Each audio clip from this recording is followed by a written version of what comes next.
BCom first year के students के लिए आज के मेरे इस वीडियो में स्टूडेंट्स मैं आप लोगों के साथ टॉपिक डिस्कस कर रही हूँ coefficient of variation and combined standard deviation.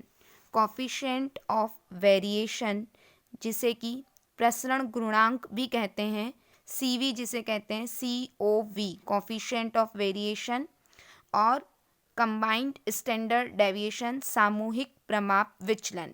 मैं doctor Sneha Babil, assistant professor accountancy and business statistics department, government Meera girls college Udaipur.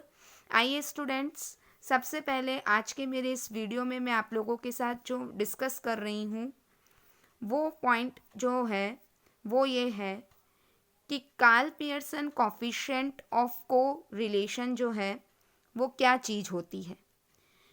Karl Pearson coefficient of variation, that is जिसे Karl Pearson coefficient of variation भी कहते हैं, यह इसका सिंबल होता है COV और इसका फॉर्मूला क्या हुआ?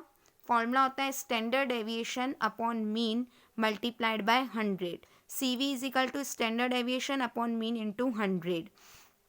To compare the variability between two or more series, coefficient of variation is used. It is relative measure of dispersion.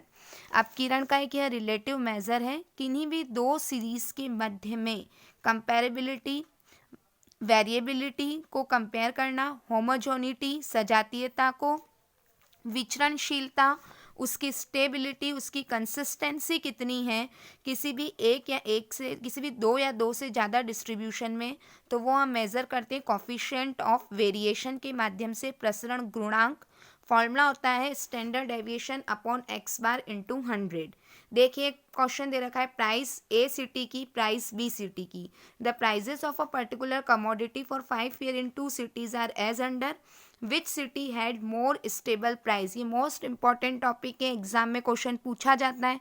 Directly कहीं गिवन नहीं है कि इसमें आपको स्टैंडर्ड डेविएशन, मीन, x बार, MZ क्या निकालना है, लेकिन क्वेश्चन को ध्यान से पढ़ें तब हमें क्लियर होता है कि दो के बीच में कंपेयर करना है कि किसकी प्राइस ज़्यादा स्टेबल है, यानी आपको कोफिशिएंट ऑफ वेरिएशन निकालना है। पहले स्टैंडर्ड डेविएशन फिर x बार, फॉर्मूला क्या होगा बिल्कुल नोट डाउन करो और आप खुद मेरे साथ बोलो तभी आपको रिवाइज होगा। That is standard deviation upon x bar into 100। सो देखिए x की सीरीज दे रखी थी, उसमें डेविएशन निकाले, x माइनस एक्स बार डी स्क्वायर करा। फिर प्राइस जो है वह दूसरी सिटी की दे रखी है, उससे डेविएशन फ्रॉम x बार निकाला।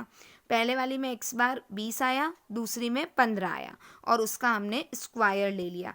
जब हम बात करते हैं कि स्टैंडर्ड डेविएशन निकालने का, तो sigma D square upon N का under root summation D square upon N का अंडर रूट A में और बाय B सिटी में। Coefficient of variation standard deviation upon x bar into 100, standard deviation upon x bar into 100। So coefficient of variation is equal to 12.25%, 24.6%। तो conclusion क्या निकला? The prices of A city is more consistent as compare to city B because city A having low coefficient of variation. So student, जिसका coefficient of variation प्रसरण गुणांक जितना कम होगा उसमें विचरणशीलता, variability जो है वह उतनी ही कम होगी और कंसिस्टेंसी जो है वह उतनी ही अधिक होगी। समझ में आया आपको मेरी बात? तो जितना कम COV है वो हमारे लिए क्या होगा? बेस्ट होगा। It is also known as Karl Pearson coefficient of variation. अब स्टूडेंट नेक्स्ट टॉपिक जो है वो है आपका वेरियांस, लेकिन उससे पहले जो मेरा असाइनमेंट है लाइफ ईयर्स में number of set examined model A के और मॉडल B के, आपको क्या करना है? 2 models of radio were subjected to a durability test and result was as follows. State which model has longer average life. तो जिसका कोफिशिएंट ऑफ वेरिएशन कम होगा वो हमारे लिए बेस्ट होगा। आंसर नोट डाउन कर लो स्टूडेंट, पेन और पेंसिल, पेन रजिस्टर लेकर के बैठो, नोटबुक में नोट डाउन करो इस असाइनमेंट का। 54.9 A का COV और B का 96.2। नाउ नेक्स्ट अब मेरा टॉपिक है वेरियांस। वेरियांस जिसे बोलते हैं हम स्टैंडर्ड डेविएशन का स्क्वायर, आधा न का स्क्वायर। तो स्टैंडर्ड डेविएशन क्या हुआ, वेरियांस का under root. Variance is the square of the standard deviation. It is also known as second moment of dispersion और मीन स्क्वायर एरर और root mean square deviation from mean. Formula variance मतलब प्रसरण, और exam में इसका question बनता है standard deviation का स्क्वायर. देखिए मार्क्स लेस देन दे रखे हैं 70, 60, 50 और आगे आपको दे रखे हैं 40, 30, 20, 10. फिर नंबर ऑफ स्टूडेंट्स 100, 95, 88, 75, 45, 25 और 10. आपको कैलकुलेट करना है कोफिशिएंट ऑफ वेरिएशन और वेरियांस. तो सबसे पहले मार्क्स आ गए, फिर मिड पॉइंट आ गया एक्स, एफ आ गया, डेविएशन निकाल लीजिए डी एक्स, और फिर डेविएशन फ्रॉम किससे लीजिए 35 से, और आई डी डैश आई से और डिवाइड कर दीजिए, फिर एफ डी डैश एक्स, और फिर एफ डी डैश एक्स जो आपका डी स्क्वायर एक्स निकाला था, तो एफ डी स्क्वायर, क्योंकि हमें फॉर्मूले में चाहिएगा. एक्स बार का फॉर्मूला लगाओ, A plus sigma F D dash X upon N multiplied by I, तो एक्स बार आया 31.2. स्टैंडर्ड डेविएशन का फॉर्मूला लगाइए. ये स्टेप डेविएशन मेथड, पद विचलन रीति हमने यूज में ली, जिसमें कि डी डैश एक्स यानी डी एक्स डिवाइडेड बाय आई जो दोनों का अंतर होता है क्लास इंटरवल में L1 और L2 का. नाउ हमारा स्टैंडर्ड डेविएशन आया 15.54 मार्क्स. कॉफिशिएंट ऑफ वेरिएशन निकालिए, standard deviation upon x bar into 100. So coefficient of variation कितना आया 49.81 COV. लेकिन इसमें वेरियांस भी पूछा है, यानी स्टैंडर्ड डेविएशन का स्क्वायर, वो है 241.49 मार्क्स. ना स्टूडेंट अब आइए आप कंबाइंड स्टैंडर्ड डेविएशन, जिसे हम क्या बोलते हैं, सामूहिक प्रमाप विचलन. A single values of standard deviation is calculated for two or more groups is known as combined standard deviation. Just as combined mean is calculated if means and number of items of different groups are known, similarly combined standard deviation can be computed provided mean, number of items and standard deviations are known for two or more groups. The calculation process is as under. First, find out combined mean of all the groups. Take differences of mean of each group from combined mean. Apply combined mean standard deviation formula.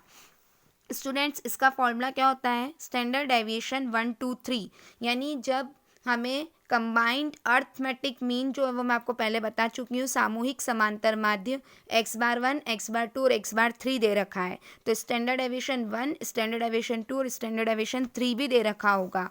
तो सामूहिक प्रमाप विचलन का formula होगा, पहले छोटे कोष्टक में small bracket में स्टैंडर्ड डेविएशन 1 का स्क्वायर प्लस आपको यहाँ पे क्या करना है, स्टैंडर्ड डेविएशन 2 का स्क्वायर, और इन दोनों को मल्टीप्लाई किया n1 से.